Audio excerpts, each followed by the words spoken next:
ಮಕ್ಕಳೇ, ನೀವೊಂದು ಮಾತನ್ನ ಬಹಳ ಶ್ರೇಷ್ಠವಾದಂಥ ಮಾತನ್ನ ಕೇಳಿರಬಹುದು. ನೀನು ದುಡ್ಡನ್ನ ಕಳಕೊಂಡಿಯೋ, ಏನನ್ನೂ ಕಳಕೊಂಡಂತಾಗಲಿಲ್ಲ.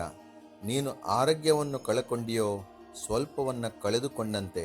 ಆದರೆ ನೀನು ಗುಣನಡತೆಯನ್ನು ಕಳೆದುಕೊಂಡಿಯೋ, ಸರ್ವಸ್ವವನ್ನು ಕಳೆದುಕೊಂಡಂತೆ ಅಂತ ನಮ್ಮ ಹಿರಿಯರು ಜ್ಞಾನಿಗಳು ಹೇಳಿರುವ ಮಾತು. ಅಂದರೆ ನಾವು ನಮ್ಮ ದುಡ್ಡು ಸಂಪತ್ತನ್ನು ಗಳಿಸಿಕೊಳ್ಳಲಿಕ್ಕೆ ಭಾಳೇನು ದಿನ ಬೇಕಾಗಿಲ್ಲ, ಅದು ನಾಶ ಆಗಲಿಕ್ಕೆ ತುಂಬ ದಿನ ಬೇಕಾಗಿಲ್ಲ. ಅದರಿಂದ ಹಣವನ್ನು ಕಳ್ಕೊಂಡ್ರೆ ಎಲ್ಲವನ್ನು ಕಳ್ಕೊಂಡಂತೆ ಆಗಲಿಲ್ಲ. ಆದರೆ ಗುಣವನ್ನು ಕಳ್ಕೊಂಡ್ರೆ ಎಲ್ಲವನ್ನು ಕಳ್ಕೊಂಡಂತೆ ಅಂತ ಹೇಳ್ತಾರೆ. ಮತ್ತು ಆರೋಗ್ಯವನ್ನು ಕಳ್ಕೊಂಡ್ರೆ ನಾವು ಸ್ವಲ್ಪವನ್ನು ಕಳ್ಕೊಂಡಂತೆ. ಆರೋಗ್ಯ ಕೂಡ ಹಾಗೆ, ನಮಗೆ ಹಾಳಾದರೆ ಅದನ್ನು ಗೇನ್ ಮಾಡಲಿಕ್ಕೆ, ವಾಪಸ್ ಬರಲಿಕ್ಕೆ ಬಹಳ ಕಷ್ಟವಾಗುತ್ತೆ. ಆದ್ದರಿಂದ ನಾವೆಲ್ಲರೂ ಏನು ಮಾಡಬೇಕು? ಆರೋಗ್ಯವನ್ನು ಕಾಪಾಡಬೇಕು ಅಂತಾಗಿದ್ರೆ ಬ್ಯಾಲೆನ್ಸ್ಡ್ ಡಯಟ್, ಸಮತೋಲಿತ ಆಹಾರವನ್ನು ಸೇವನೆ ಮಾಡಬೇಕು. ಹೇಗೆ? ನಮಗೆ ಸುಲಭದಲ್ಲಿ ಜೀರ್ಣವಾಗುವಂತಹ ಮತ್ತು ಸುಲಭದಲ್ಲಿ ಸಿಗುವಂತಹ ಸಾತ್ವಿಕವಾದ ಆಹಾರವನ್ನು ಸೇವನೆ ಮಾಡಬೇಕು. ನಿನ್ನೆದ್ದು ಮೊನ್ನೆದ್ದು ಹಳಸಿದ್ದು ಎಲ್ಲ ತಿನ್ನಬಾರ್ದು.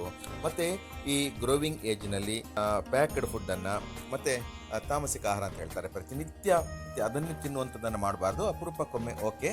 ಮತ್ತು ಹಾಲಿನ ಸೇವನೆ, ತುಪ್ಪದ ಸೇವನೆಯನ್ನು ಮಾಡಿದರೆ ನಿಮಗೆ ಬಹಳಷ್ಟು ಉತ್ತಮ. ಮಸ್ತಿಷ್ಕಕ್ಕೆ, ಮನೋಶಾರೀರಿಕ ಆರೋಗ್ಯಕ್ಕೆ ಹಾಲು ಮತ್ತು ತುಪ್ಪ ಅಥವಾ ಮಿಲ್ಕ್ ಪ್ರಾಡಕ್ಟ್ಸ್ ಭಾಳಷ್ಟು ಮುಖ್ಯ. ಮತ್ತು ಹಲ್ಲನ್ನು ಚೆನ್ನಾಗಿಟ್ಕೊಳ್ಳೋದು, ಸ್ನಾನಾದಿ ಕರ್ಮಗಳನ್ನು ಮಾಡೋದು, ಸ್ವಲ್ಪ ಬೆಳಿಗ್ಗೆ 8 ಗಂಟೆ ಮತ್ತು ಸಂಜೆ 5 ಗಂಟೆ ಬಿಸಿಲಿನಲ್ಲಿ ನಾವು ಸ್ವಲ್ಪ ನಿಂತ್ಕೊಳ್ಬೇಕು, ಆಟ ಎಲ್ಲ ಆಡಬೇಕು. ನಮಗೆ ಶಕ್ತಿ ವೃದ್ಧಿ ಆಗುತ್ತೆ, ಶಾರೀರಿಕ ಬೆಳವಣಿಗೆ ಆಗುತ್ತೆ. ಮತ್ತು ನಾವು ನೀರನ್ನು ಕುಡಿತಾ ಇರಬೇಕು. ಅಂದರೆ ರಿಹೈಡ್ರೇಟ್ ಅವರ್ ಬಾಡಿ. ನಾವು ನೀರು ಶರೀರದಲ್ಲಿ ಕಡಿಮೆ ಆದರೆ ನಮ್ಮ ಶರೀರದಲ್ಲಿ ಹಲವಾರು ವ್ಯಾಧಿಗಳು ಪುನಃ ಉಗಮಗೊಳ್ಳುತ್ತೆ. ಅದರಿಂದ ನೀರನ್ನು ಯಥೇಚ್ಛ ಪ್ರಮಾಣದಲ್ಲಿ ಕುಡಿತಾ ಇರಬೇಕು. ಮತ್ತು ಮನಸ್ಸನ್ನು ಸುಸ್ಥಿತಿಲಿಡಬೇಕಾದ್ರೆ ನಾವು ಯೋಗ, ಆಸನ, ಪ್ರಾಣಾಯಾಮ, ಧ್ಯಾನಗಳನ್ನು ಮಾಡಿದರೆ ಭಾಳಷ್ಟು ನಮ್ಮ ಮಾಂಸಪೇಶಿಗಳಾಗಲಿ ಮತ್ತು ನಮ್ಮ ಶರೀರದ ಸ್ವಾಸ್ಥ್ಯ ಭಾಳಷ್ಟು ಚೆನ್ನಾಗಿರುತ್ತೆ. ನಾವು ಅದನ್ನೆಲ್ಲ ಮಾಡಬೇಕು. ಮತ್ತು ನಾವು ಕ್ರಿಮಿಗೆ ಔಷಧಿ, ಹುಳಕ್ಕೆ ಔಷಧಿ. ಮಕ್ಕಳಿಗೆ ಉಗುರನ್ನು ಸರಿಯಾಗಿ ತೆಗಿಲಿಲ್ಲದಿದ್ದರೆ, ಉಗುರು ಕಟ್ ಮಾಡಲಿಲ್ಲದಿದ್ದರೆ ಹಲವಾರು ವ್ಯಾಧಿಗಳು ಹೊಟ್ಟೆಗೆ ಉಗುರಿನ ಎಡೆಯಲ್ಲಿರುವಂತಹ ಗಲೀಜಿನಿಂದ ಹೋಗುತ್ತೆ. ಅದರಿಂದ ಕೈ ಕಾಲುಗಳನ್ನು ಯಾವತ್ತೂ ಶುಭ್ರವಾಗಿರಿಸಬೇಕು. ಮತ್ತು ಪ್ರತಿನಿತ್ಯ ಅಥವಾ ವಾರಕ್ಕೊಂದು 2 ಬಾರಿ ಆದರೂ ತಲೆಗೆ ಎಣ್ಣೆಯನ್ನು ಆಯುರ್ವೇದ ರೀತಿಯಲ್ಲಿ ತಲೆಗೆ ಎಣ್ಣೆ ಹಾಕಿದರೆ ಮಕ್ಕಳಿಗೆ ಕಣ್ಣಿನ ದೃಷ್ಟಿ ದೋಷಗಳು ಬರುವುದಿಲ್ಲ.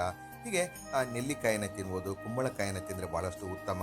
ಮತ್ತು ನಾವು ಮಾಂಸಾಹಾರ ಸೇವನೆ ಮಾಡುವಂಥವರು ಮಾಂಸಾಹಾರನೂ ಕೂಡ, ಮೊಟ್ಟೆಯನ್ನು ಮತ್ತು ಹಾಲನ್ನು ಕೂಡ ಸೇವನೆ ಮಾಡಿದರೆ ಭಾಳಷ್ಟು ಉತ್ತಮ.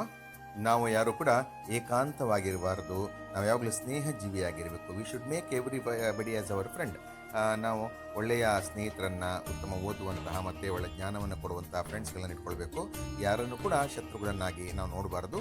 ಎಲ್ಲರಿಗೂ, ಗುರುಗಳಿಗೆ, ಹಿರಿಯರಿಗೆ ನಾವು ಗೌರವವನ್ನು ಕೊಡುತ್ತಾ ನಮ್ಮ ಜೀವನವನ್ನು ಮುಂದುವರಿಸಬೇಕು. ಅದು ಭಾಳಷ್ಟು ಉತ್ತಮವಾದಂಥ ಜೀವನ.